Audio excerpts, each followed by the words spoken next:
उधर यूके में Liz truss को नया प्रधानमंत्री बनाए जाने के ऐलान से पहले ही रूस ने दोनों देशों के संबंध और खराब होने की आशंका जता दी। प्रधानमंत्री पद के लिए लिज ट्रस के साथ ही भारतीय मूल के ऋषि सुनक भी रेस में शामिल थे।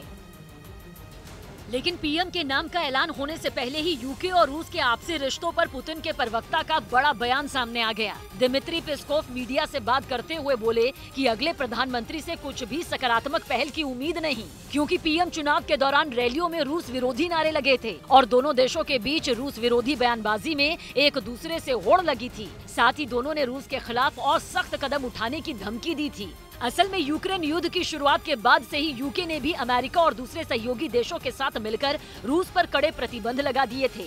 उस पर रूस की चेतावनी के बाद भी ब्रिटेन यूक्रेन को आधुनिक हथियार की सप्लाई करता रहा। इस बात ने दोनों देशों के संबंधों को अब तक के सबसे बुरे दौर में पहुंचा दिया। और अब लिज ट्रस यूके की नई पीएम बन चुकी हैं, जो इस पद की दावेदारी के दौरान की गई रैलियों में लगातार रूस पर हमलावर दिखाई दी थी।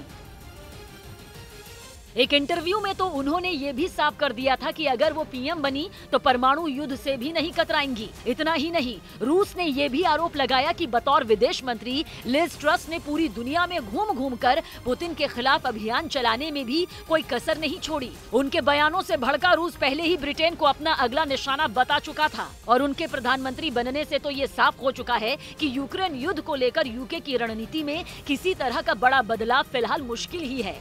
इसलिए पुतिन के प्रवक्ता ने भी नए पीएम के ऐलान से पहले ही गर्त में जा चुके दोनों देशों के संबंध और भी खराब होने की आशंका जता दी।